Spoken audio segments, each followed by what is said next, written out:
ಇದು ನನ್ನ friend request ಮಾಡಿರೋ ವಿಡಿಯೋ. ಸೊ ನಾನಿಲ್ಲಿ ರೇಷನ್ ಅಕ್ಕಿನ ತೊಗೊಂಡಿದ್ದೀನಿ. ರೇಷನ್ ಅಕ್ಕಿ 1 ಗ್ಲಾಸ್ ಆದರೆ ಅರ್ಧ ಅಥವಾ ಮುಕ್ಕಾಲು ಗ್ಲಾಸಷ್ಟು ಬೇಳೆನ ತೊಗೊಂಡು ಅದಕ್ಕೆ ನಾವು ವೆಜಿಟೇಬಲ್ಸ್ನ ಆ್ಯಡ್ ಮಾಡ್ಕೊಳ್ಳೋಣ. ಬೀನ್ಸ್ ಮತ್ತು ಕ್ಯಾರೆಟ್ನ ನಾವು ಉದ್ದ ಕಟ್ ಮಾಡಿಕೊಂಡು ನೆಕ್ಸ್ಟು ಕೋಸನ್ನ ನಾನು ಒಂದು ಸಲ ಬಿಸಿನೀರಲ್ಲಿ ತೊಳೆದ್ಬಿಟ್ಟು ಅದನ್ನು ಹಾಕ್ಕೊಂಡಿದ್ದೀನಿ. ಕಾಳುಗಳಿದ್ದರೆ ಅದನ್ನು ಕೂಡ ಆ್ಯಡ್ ಮಾಡ್ಕೊಬೋದು. ಈಗ ಅದಕ್ಕೆ 2 ಪಟ್ಟು, ಈಗ 1 ಗ್ಲಾಸ್ಗೆ 2 ಗ್ಲಾಸ್ ನೀರು ಹಾಕೋದ್ರ ಬದಲು 4 ಗ್ಲಾಸ್ನ ಹಾಕೋದ್ರಿಂದ ರೈಸು ಕೂಡ ಮೆತ್ತಗಾಗುತ್ತೆ, ಬಿಸಿಬೇಳೆ ಬಾತ್ ಕನ್ಸಿಸ್ಟೆನ್ಸಿ ಬರುತ್ತೆ. ಸೊ ಇದಕ್ಕೆ ಉಪ್ಪು ಮತ್ತು 1 ಸ್ಪೂನ್ ಆಗುವಷ್ಟು ಅರಿಶಿನ ಹಾಕ್ಕೊಂಡು ನಾವು ಕ್ಲೋಸ್ ಮಾಡೋಣ.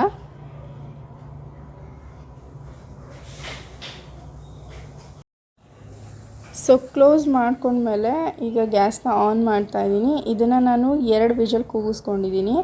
ಈಗ ಒಂದು ಪಾತ್ರೆಗೆ ಒಂದು ಅಗಲ ಪಾತ್ರೆನ ತೊಗೊಳ್ಳಿ, ಯಾಕಂದರೆ ಕಲಿಸ್ಕೊಳ್ಳೋದಕ್ಕೆಲ್ಲ ತುಂಬ ಈಸಿ ಆಗುತ್ತೆ. ಸೊ ಈ ಪಾತ್ರೆಗೆ ಎಣ್ಣೆನ ಸ್ವಲ್ಪ ಹಾಕ್ಕೊಳ್ಳಿ. ಇಲ್ಲಿ ನಾನು ಕಡಲೆಕಾಳನ್ನ ತುಂಬ ದಿನಗಳ ಕಾಲ ಹಾಗೆ ಇಟ್ಟರೆ ಹುಳ ಆಗಿಬಿಡುತ್ತೆ ಅಂತ ಅದನ್ನೊಂದು ಸಲ ಫ್ರೈ ಮಾಡಿ ಇಟ್ಕೊಂಡಿದ್ದೀನಿ. ಇದು ಕೂಡ ಟಿಪ್ಸ್ ಥರ ಹೇಳ್ತಾ ಇದ್ದೀನಿ. ಹಾಗೆಯೇ ಇದನ್ನು ಎಣ್ಣೆ ಜೊತೆ ಹಾಕ್ಕೊಂಡು ಕಡಲೆಕಾಳನ್ನ ನಾವು ಸೈಡ್ಗೆ ಈ ಥರ ಮಾಡೋದ್ರಿಂದ ನೀವು ಖಾರ ಬೂಂದಿ ತಂದು ಹಾಕೊಳ್ಳೋ ಅವಶ್ಯಕತೆಯೇ ಇಲ್ಲ. ಯಾಕೆ ಅಂತಂದರೆ ಈ ನೆಲಗಡಲೆನ ನಾವು ಕೊನೆಯಲ್ಲಿ ನಾವು ಅದನ್ನು ಮೇಲ್ಗಡೆ ಹಾಕೋದ್ರಿಂದ ಕ್ರಿಸ್ಪಿಯಾಗಿ ಬಾಯಿಗೆ ಹಂಗಂಗೆ ಸಿಗುತ್ತೆ. ಸೊ ಇದರಲ್ಲೇ ಮಿಕ್ಸ್ ಮಾಡೋ ಬೇಡ.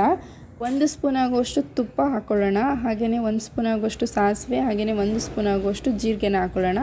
ಇದು ಫ್ರೈ ಆದಮೇಲೆ ಇದಕ್ಕೆ ಆನಿಯನ್ನ ಸೇರಿಸ್ಕೊಳ್ಳೋಣ. ಈರುಳ್ಳಿನೂ ಕೂಡ ಫ್ರೈ ಆದಮೇಲೆ ಜಾಸ್ತಿ ಏನು ಫ್ರೈ ಮಾಡೋ ಅವಶ್ಯಕತೆ ಇಲ್ಲ.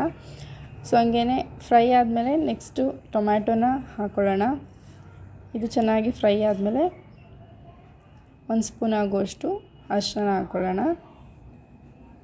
ಈಗ ನಾವು ಚೆನ್ನಾಗಿ ಫ್ರೈ ಮಾಡ್ಕೊಂಡ್ಮೇಲೆ ಈಗ ಕ್ಯಾಪ್ಸಿಕಮ್ ಎಲ್ಲ ಫ್ರೈ ಆಗ್ತಿದೆ ಅಂದಂಗೆ ಸ್ವಲ್ಪ ಎಣ್ಣೆನಲ್ಲಿ ಚೆನ್ನಾಗಿ ಫ್ರೈ ಆಗಿ ಕ್ಯಾಪ್ಸಿಕಮ್ಮು, ಇಲ್ಲ ಅಂತಂದರೆ ಗಟ್ಟಿ ಥರ ಸಿಕ್ಬಿಡುತ್ತೆ.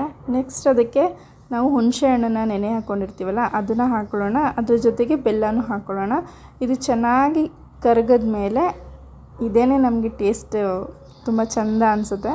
ಸೊ ಹುಳಿನ ಮಿಸ್ ಮಾಡಬೇಡಿ. ಹಾಗೆಯೇ ಬಿಸಿಬೇಳೆ ಬಾತ್ ಪೌಡರ್ನ ನಾನು ಹಾಕ್ಕೊತಾ ಇದ್ದೀನಿ. ಪೌಡರ್ ಮನೇಲಿ ಇಲ್ಲ ಅಂತ ಅಂದರೆ ಅಂಗಡಿನಲ್ಲಿ ಏನಾದರೂ ನೀವು ಯೂಸ್ ಮಾಡ್ತೀರಾ ಅಂತಂದರೆ ಅದನ್ನು ಕೂಡ ಹಾಕ್ಕೋಬೋದು. ಸೊ 2 ಪ್ಯಾಕ್ ಹಾಕ್ಕೊಳ್ಳಿ ನೀವು.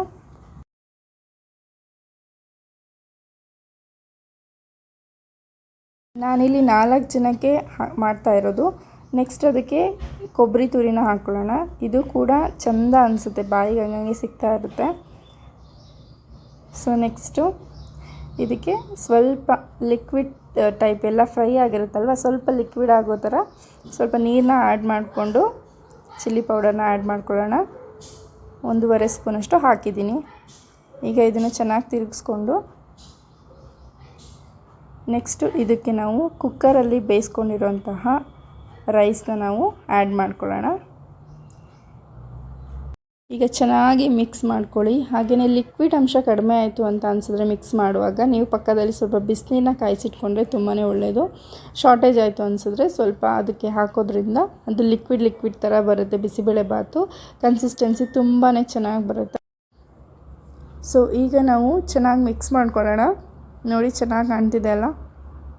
ಬಿಸಿಬೇಳೆ ಬಾತು ಡೈಜೆಷನ್ಗಾಗಲಿ ಅಥವಾ ಟೇಸ್ಟಿಯಾಗಲಿ ಈ ಥರ ಮಾಡ್ಕೊಂಡು ತಿನ್ನೋದ್ರಿಂದ ತುಂಬಾ ಚೆನ್ನಾಗಿರುತ್ತೆ. ಎಲ್ಲ ವೆಜಿಟೇಬಲ್ಸ್ನ ನಾವು ಹಾಕೋದ್ರಿಂದ ಮಕ್ಳಿಗೂ ಕೂಡ ತುಂಬಾ ಒಳ್ಳೆಯದು. ಈಗ ಒಂದು ಒಳ್ಳೆ ಮಿಕ್ಸ್ ಆಗಿದೆ. ನೀರನ್ನು ಕೂಡ ಆ್ಯಡ್ ಮಾಡ್ಕೊಂಡಿದ್ದೀನಿ. ಕನ್ಸಿಸ್ಟೆನ್ಸಿನೂ ಕರೆಕ್ಟಾಗಿ ಬಂದಿದೆ. ಸೊ ಈಗ ನಾವು ಕಡಲೆ ಬೀಜನ ಹಾಕ್ಕೊಳ್ಳೋಣ. ಇದನ್ನು ಒಂದು ಮಿಕ್ಸ್ ಮಾಡೋದ್ರಿಂದ ನಮಗೆ ಬಾಯಿಗೆ ಕಡಲೆಕಾಳು ಚೆನ್ನಾಗಿ ಸಿಕ್ಕೋದ್ರಿಂದ ತುಂಬ ಟೇಸ್ಟಿ ಅನಿಸುತ್ತೆ ಮತ್ತು ಖಾರ ಬೂಂದಿನೂ ಬೇಕು ಅನ್ನೋ ಅವಶ್ಯಕತೆ ಏನಿರಲ್ಲ.